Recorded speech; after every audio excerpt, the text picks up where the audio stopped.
एक छोटे से कस्बे में बिलाल अपनी बीवी के साथ रहता था। सारे देहाती मानते थे कि उसकी बीवी सादिया एक डायन है, लेकिन बिलाल हमेशा गांव वालों की बात नजरअंदाज कर देता था। फिर एक दिन रात को बिलाल सोया हुआ था। तब सादिया उठी और आहिस्ता से घर से बाहर निकल गई और चलते चलते वो एक गायन में तब्दील हो गई। फिर वो करीबी गांव में दाखिल हुई। सारे देहाती अपने घरों में सो रहे थे। एक औरत घर के बाहर सो रही थी। डायन उसके पास गई और उसका गला पकड़कर हवा में उठा लिया। हाय, ये बेवकूफ चुड़ैल कहाँ से आ गई? कोई मेरी मदद करो, कोई मेरी मदद करो, कोई मेरी मदद करो, कोई मेरी मदद करो। फिर डायन ने अपना मुंह खोला और उसकी रूह उसके जिस्म से खींच ली। फिर औरत का सर उसके जिस्म से गायब हो गया और जैसे ही देखा डायन के 2 सिर हो गए।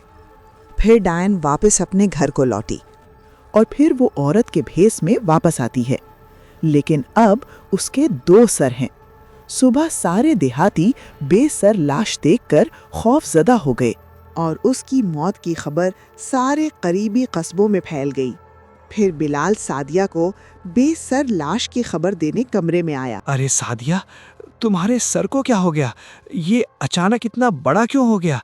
कुछ नहीं, बस मेरे सर में बहुत दर्द है, इसलिए मैंने सर पर कपड़ा बांधा है, इसलिए मेरा सर बड़ा दिख रहा है। अच्छा ठीक है, मैं बस तुम्हें बेसर लाश की खबर देने आया था। किसी ने कल रात उसका सर काट लिया और ले गया। मैं बहुत डरा हुआ हूँ। अब हमें भी होशियार रहना होगा। मैं बच गई। अगर उन्हें मेरी हकीकत का पता चलता तो मैं कभी अपना मकसद पूरा नहीं कर पाती। फिर रात को जैसे ही बिलाल सोता है, सादिया उठकर घर से बाहर निकल जाती है और डायन में तब्दील हो जाती है। वो अपने शिकार की तलाश शुरू करती है। फिर उसे सामने से एक औरत आती हुई दिखाई देती है। वो डायन अचानक उसके सामने आ जाती है। हाय, इसके 2 सर हैं। अरे हो नस्मिटी, इस चुड़ैल को भी यहीं आना था क्या? ये डायन कहाँ से आ गई? डायन उसके पास गई और उसका गला पकड़कर हवा में उठा लिया। फिर डायन ने अपना मुंह खोला और उसकी रूह उसके जिस्म से खींच ली। फिर औरत का सर उसके जिस्म से गायब हो गया। अब सादिया के 3 सर हैं। वापस अपने घर आ जाती है। सुबह लोग एक और बेसर लाश देखकर डर गए। कोई समझ नहीं पाता कि औरतों के सर कौन काट रहा है। अब सादिया के 3 सर हैं। वो खुद को चादर से ढांक कर बैठी है ताकि बिलाल उसकी हकीकत ना पकड़ सके। अरे अब तुम्हें क्या हो गया है? इतनी गर्मी में इस चादर में क्यों बैठे हो? मैं कल रात से ठीक महसूस नहीं कर रही। मुझे बहुत ठंड लग रही है, इसलिए मैंने ये चादर ओढ़ी हुई है। ठीक है, आराम करो। ये सर काटने का वाकया बढ़ रहा है। मुझे गांव के सरपंच से बात करनी है। फिर सारे देहाती मिलकर सरपंच से इस वाक़े पर बात की। सरपंच साहब, वो शख्स रात के अंधेरे में औरतों का शिकार कर रहा है। हमें उसे कातिले आम पकड़ना होगा। भाई, आप क्या कहना चाहते हैं? क्या हम एक औरत को उसका शिकार बनाएं और उसे रात में उसके सामने भेजें ताकि वो उसका सर काट दे और आप उसे कातिले आम पकड़ लें? आपका दिमाग ठीक है? नहीं नहीं, मेरा ये मतलब नहीं था। मेरे पास एक ख्याल है। रात को मैं खुद को चादर से ढांक लूंगा और अपने सर पर औरत का नकाब पहन लूंगा। वो रास्ते के बीच में खड़ा हो जाएगा। जैसे ही बिलाल सोता है, सादिया घर से बाहर निकल आती है। बिलाल उठकर उसके पीछे पीछे जाता है। फिर सादिया डायन में तब्दील हो जाती है। बिलाल की आंखें फटकर रह जाती हैं। हाय, ये कैसे हो सकता है? अरे नास मिटी चुड़ैल, ये सादिया तो एक डायन निकली। अल्लाह, मैं गांव के सरपंच साहब को बताता हूँ। फिर वो डायन आगे बढ़ती है। वहाँ उसे दाऊद मिलता है। वो समझती है दाऊद एक औरत है। ये क्या है? एक डायन है और इसके 3 सर हैं। क्या ये डायन औरतों के सर काट रही है? या इलाही, मैं तो समझा था कोई मर्द कातिल पकड़ा जाएगा, मगर ये तो एक डायन निकली। अल्लाह, मैं मरा। अब मैं क्या करूं? फिर डायन उसके करीब आई। उसने उसका गला पकड़ा और हवा में उठा लिया। अपना मुंह खोला और उसकी रूह उसके मुंह से खींचने लगी, लेकिन नकाब की वजह से वो नाकाम रही। ओह, ये क्या है? मैं इसकी रूह क्यों नहीं खींच पा रही? शायद मुझे अपने खंजर से इसका सर जिस्म से जुदा करना होगा। ओह मैं मरा, ओह मैं मरा। ये डायन इसका सर जिस्म से अलग करने की बात कर रही है। अगर खंजर लग गया तो मेरा गला जिस्म से अलग हो जाएगा। अब क्या करूं? फिर डायन ने अपने खंजर से हमला किया और उसका सर तन से जुदा कर दिया। दाऊद अपने जिस्म के अंदर छुप गया। फिर वो उसका सर उठाकर अपने जिस्म से बांधने की कोशिश करती है, लेकिन क्योंकि उसका सर नकली है, वो डायन के जिस्म से नहीं चिपकता। वो बार बार उसका सर अपने जिस्म से बांधने की कोशिश करती है, लेकिन उसका सर बार बार जमीन पर गिर जाता है। फिर बिलाल कुछ गांव वालों को लेकर वहां पहुंचा। आंखों से देखा है, इसने सादिया पर कब्जा कर लिया है। भाइयों, हमें दाऊद की मदद। फिर दाऊद भी कंबल से बाहर आया। डायन उसे देखकर हैरान रह गई।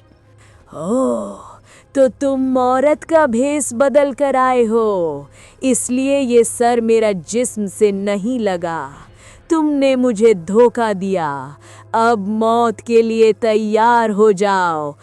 फिर डायन ने दाऊद का गला पकड़ा और उसे हवा में उठा लिया। अब मैं क्या करूं? ओह मैं मरा, ओह मैं मरा। तुम्हारी कोई मदद नहीं करेगा। अब मौत के लिए तैयार हो जाओ। भाइयों, हमें दाऊद की मदद करनी चाहिए, वरना ये उसे मार देगी। मुझे कुछ करना होगा। फिर बिलाल हाथ में खंजर लेकर वहां पहुंचा और डायन का सर खंजर से तन से अलग कर दिया। जैसे ही डायन का सर कटा, एक औरत दोबारा जिंदगी में आ गई। फिर बिलाल ने उसका दूसरा सर जिस्म से अलग किया और फिर दूसरी औरत जिंदगी में वापस आ गई। या इलाही, अब इसका सिर्फ एक सर बचा है। अगर ये कटा तो मेरी सादिया वापस आ जाएगी। फिर बिलाल ने अपने खंजर से उसके आखिरी सर पर हमला किया और जब उसके सारे सर काट दिए गए तो डायन मर गई और असली चेहरा वापस आ गया। अब सादिया हमेशा के लिए डायन के चंगुल से आजाद हो गई। सादिया, तुम ठीक हो? कोई चोट तो नहीं आई? मैं ठीक हूँ, लेकिन हम इस वक्त यहाँ क्या कर रहे हैं? सारा गांव मुझे ऐसे क्यों देख रहा है? सब ठीक है? क्या मैंने कुछ गलत किया? भाभी, अभी तुम मेरा सर जिस्म से अलग कर रही थी, लेकिन अब सब ठीक है। फिर बिलाल और सादिया खुशहाली से साथ रहने लगे और पूरा गांव तैसली डायन से आजाद हो गया। एक ज़माने की बात है, जोया लाहौर शहर में अपनी पढ़ाई के लिए आई हुई थी, जहां उसकी मुलाकात हिना से हुई, जो उसकी सबसे अच्छी दोस्त बन गई। एक दिन जोया की अम्मी का फ़ोन आया और उन्होंने उसे भाई की शादी पर मरी बुलाया। अगली सुबह जोया ने हिना को बताया, हिना, मैं अपने घर मर ही जा रही हूँ क्योंकि भाई की शादी है। वाओ, बहुत मुबारक हो। और तुम भी मेरे साथ चल रही हो, कोई बहाना नहीं चलेगा। जी बिल्कुल, क्यों नहीं, मैं जरूर चलूंगी। कि वो घर जा रही है और जिद करके हिना को भी अपने साथ ले गई, जिस पर दोनों सहेलियां बहुत खुश हुईं और पैकिंग शुरू कर दी। एक हफ्ते बाद वो मरी पहुंची तो जोया की पुरानी हवेली और शादी की रौनक देखकर हिना दंग रह गई। जोया की अम्मी ने उनका इस्तकबाल किया। बेटी, आ जाओ और इसे अपना ही घर समझो। और फिर दोनों भाई अरसलान से मिलने गईं। बड़ी जल्दी याद आ गई भाई की शादी। इतनी देर क्यों कर दी?